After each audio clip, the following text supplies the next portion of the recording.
We're able to make every single solitary person eligible for what I've been able to do with with the COVID. Excuse me, with dealing with everything we have to do with. Look, if we finally beat Medicare. Thank you, President Biden. President Trump?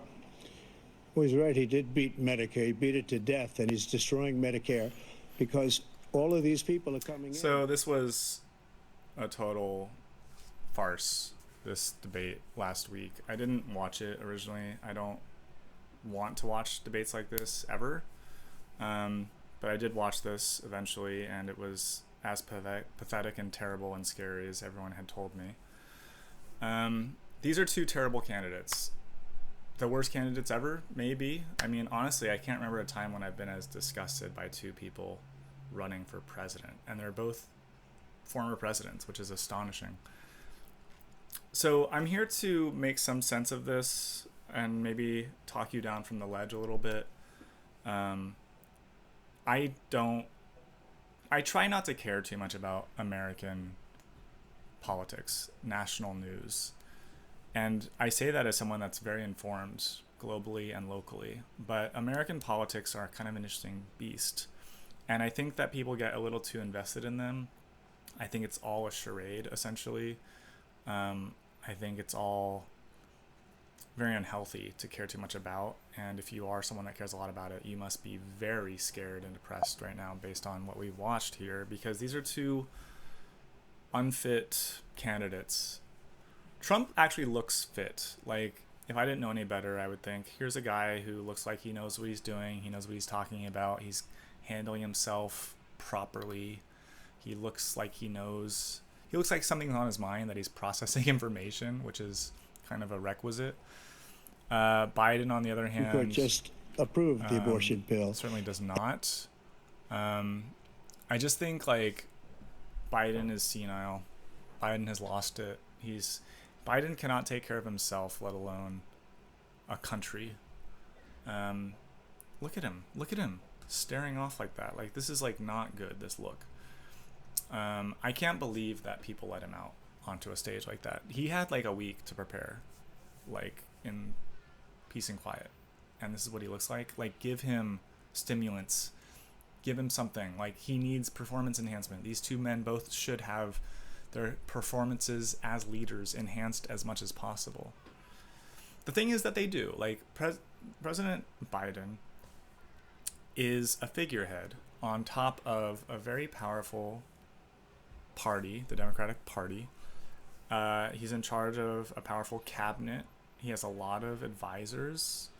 The military he's in charge of has several generals that kind of run things. So the thing is, to me, I do rest assured knowing that America is set up pretty well. It has good bones. The Constitution is really good. It's great. And there are checks and balances.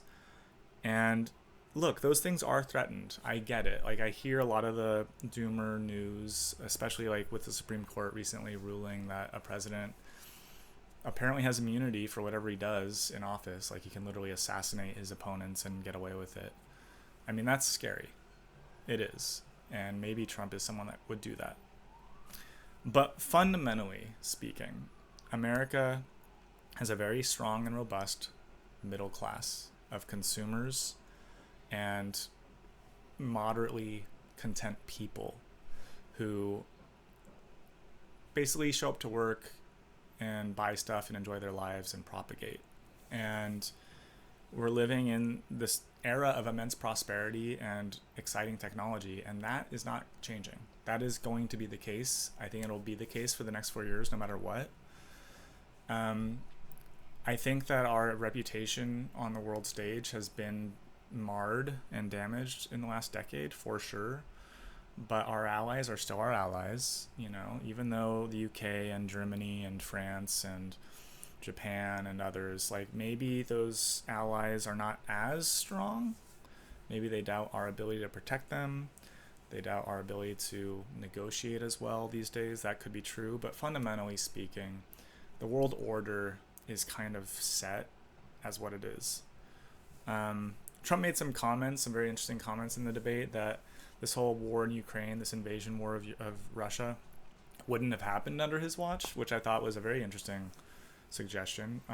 There's no way for me to believe that, but it's kind of cool how bold he was to say that. Again, no way to prove that at all.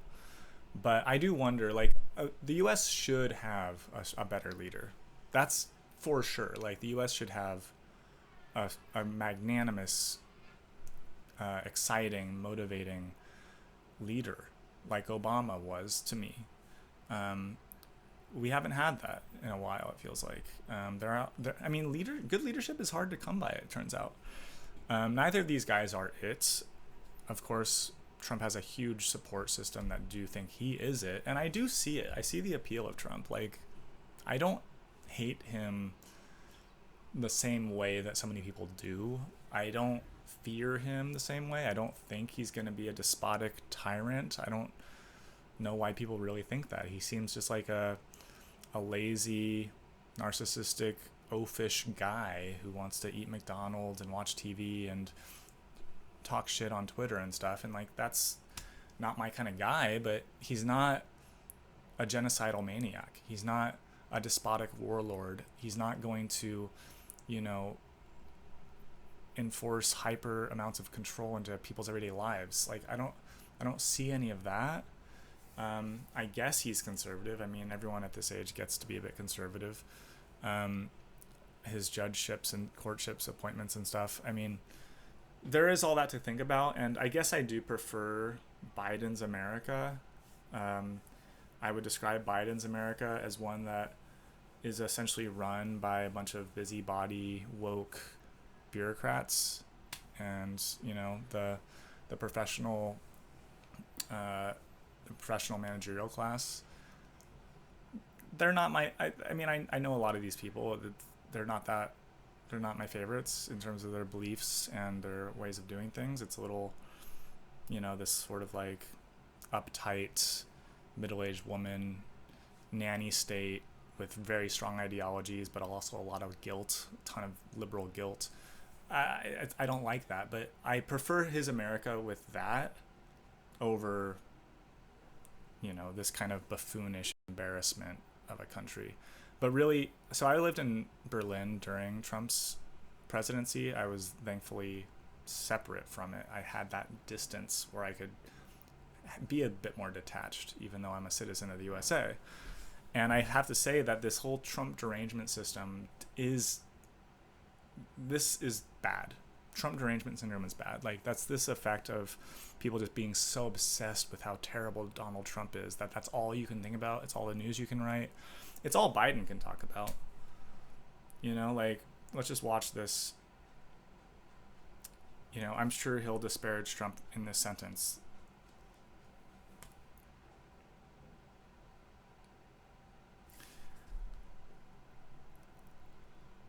No data to support what he said. Once again, he's exaggerating. He's lying. Yeah, he's lying. President Trump. So like, everything Biden says is like to disparage Trump and to ensure us that Trump is a liar. He's awful. I'm at least not like that. But like, Biden, you're totally unfit to stand up, let alone run this country. But again, it's like, it's not him running it. It's his cabinet. It's the party. And I think that the Democratic Party is corrupt and terrible. It squashed and squelched my guy Bernie Sanders' ascendance. It really shoved Hillary Clinton down everyone's throats. I even actually liked Hillary Clinton. Like, I was totally ready for her to be president, as annoying and shrill as she can be and playing the identity politics and all. Like, she was an adept professional, and that's fine for me. And people don't need to like spend their waking hours every day talking about her and the administration. And like, I don't want to hear about Trump all the time. I just don't want to hear that. And the last 4 years with Biden, 3 years, have been fine. Like, I have not thought about it at all, because again, like, the US president, how much does it really matter, you guys? How much does it really matter to your life? Especially if you're a Californian like me. Like, our state is so strong. We establish our own rules about abortion, about cannabis and drugs, about energy and climate, about everything. Like, we decide that stuff. We're a leader. We kind of make our own rules, and the federal government lets us do that. And so I just don't know what the point is of paying attention to the U.S. politics. It's just like, it's just there to make you upset. Like, this is a farce. These are two old men who should not be in public office anymore. Gen Xers, where are you? Like, the Generation X needs to rise up, you know. I can't believe that boomers still run things. Like, it's insane how much wealth the boomers are holding, but just how much power, literally, like office and positions of leadership that boomers still have at this age. Like, at some point in our lives, I think we all are faced with driving somewhere with our parents, and whether or not they are driving or you are driving. And for my brother and I, this happened like 10 years ago. Like, when we were like around 30 years old and our parents were like 70, we already made that call of like, okay, we're going to start driving now. So that should happen in this country. And it's crazy to me that, I mean, I think that the Republican Party has tried to get different people in there, but Trump is just such a magnetic personality to some people that he's stronger than the Republican Party, which is really something. It's actually quite impressive. Biden, I mean, come on. Gavin Newsom should be president, in my opinion. Gavin Newsom, he's been the governor for California, my state. I had major issues with him as governor in terms of how he's handled COVID and shutting down nuclear, and you know, he's a little annoying. The homeless epidemic has gotten worse under his watch, but I think he's aware of that at least now and trying to fix it. So he should be president, and I think he's not, because the Democratic Party is not letting anyone else be president except for Biden, and that's a mistake. That's really irresponsible of the Democratic Party and whoever is really close to Biden. Like, look at him, just, he's not fit to stand there. Like, I don't want someone that stares off like that. Like, you need to, if you're US president, you need to think clearly. You need to have extemporaneous conversation the way I'm doing right now. You need to be able to talk normally and intelligently all the time in every context. You need to be able to go and meet some ambassador or prime minister somewhere. You need to be able to travel the globe and go and handle China and the differences and delicate, you know, nuances of that kind of dynamic. And then you have to come back here and talk to like some out of work, you know, truck driver or, you know, nurse. You have to be able to talk about all those issues, and to be able to do that like this. He can't do that. He cannot do that. He cannot even do this softball, just talk about what you think with no distractions. Like, he can't even do this. He doesn't give interviews. I think he did give one to CNN or something, and it was terrible. He avoids questions. He's like calling Trump a liar all the time, but then he himself is evasive and unclear. So like, I don't think he's really, I suppose morally speaking, he's a better guy than Trump, I guess. Like, I don't know. Biden is also pretty sleazy in a lot of the footage I've seen, but I don't really care about that. Like, just be cool, do a good job, inspire confidence, and motivate people, make America look good, you know, like, that's your job. And America is strong enough, I think, with its robust middle class and checks and balances and amazing constitution, to withstand either of these terrible candidates, these dimwits. It's strong enough, I think. I could be proven wrong. You know, my friends have gotten me to care about this a bit, and I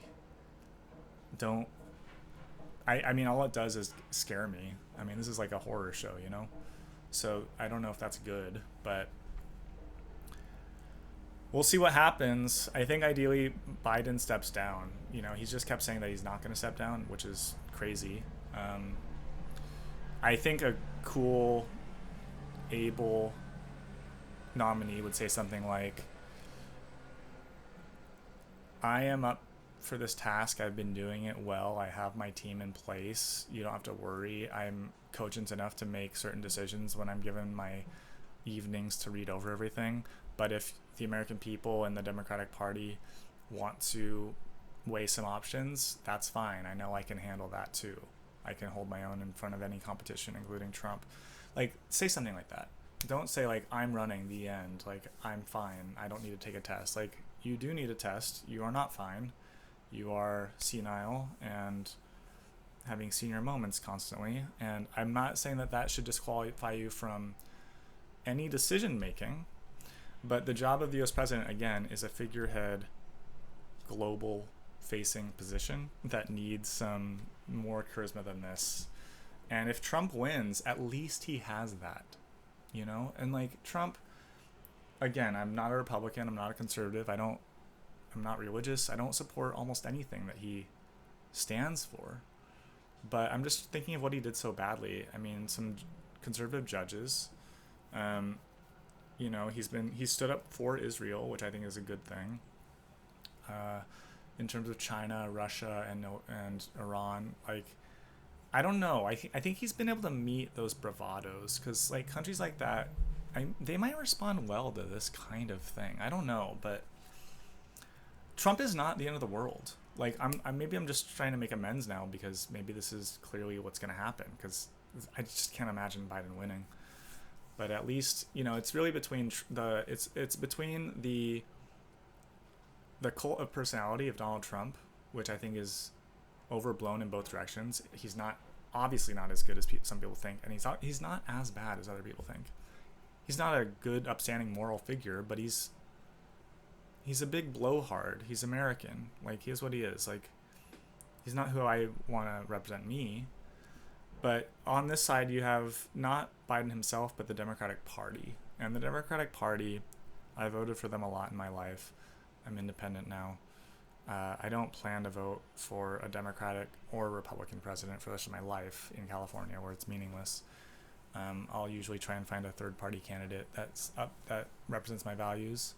I think this year I might write in Gavin Newsom as a Californian, because I think he would shine on the national stage more so than the state stage. But anyway, those are my thoughts. Just to reiterate, this is scary as we watch Biden stare off again. I mean, this comment right here is good. This would be funny if it had no implications on the lives of millions of people. The thing is, I don't think it has implications on the lives of millions of people. Whose life is directly affected by the presidency? A president doesn't mandate a draft. A president doesn't decide your health care for you. A president doesn't control your daily life. That doesn't happen in this country. I will be shocked if that somehow happens. Like, I don't know what decision any president has made recently that has affected, I don't know. Obviously, the president affects things, but I don't like this way that people in these moments like throw up their hands like, oh God, our new emperor is this or that. Like, they're not an emperor. They don't decree upon high to all the land for all eternity. Like, they run for 4 years. They work with a Congress that's usually mixed, that runs us through a Supreme Court that's now conservative, but a lot of courts on the way that are mostly liberal. How much can they really do? You know what I mean? Like America is what it is. It's very systematized on purpose, because humans are fallible, and we don't really want these kind of cults of personality. So we've made it so that the president doesn't do that much. I think all in all, it's like a vanity thing. Like, who do we want, and who do we want representing us? And these are both terrible options. So it's like, why did I watch this, you guys? Like, if I know that they're both terrible options, can't I just ignore it and focus on what matters to my life, local politics and such things?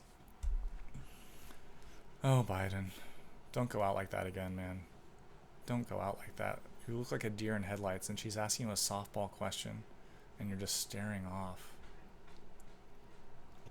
everyone from the United Nations Security Council straight through to the G7 to the Israelis and Netanyahu himself have endorsed the plan I put forward. Which has 3 stages to it. The first stage is trade the hostages for a ceasefire. Second phase is a ceasefire with additional conditions. The third phase is the end of the war. The only one who wants the war to continue is Hamas, number one. They're the only ones standing out.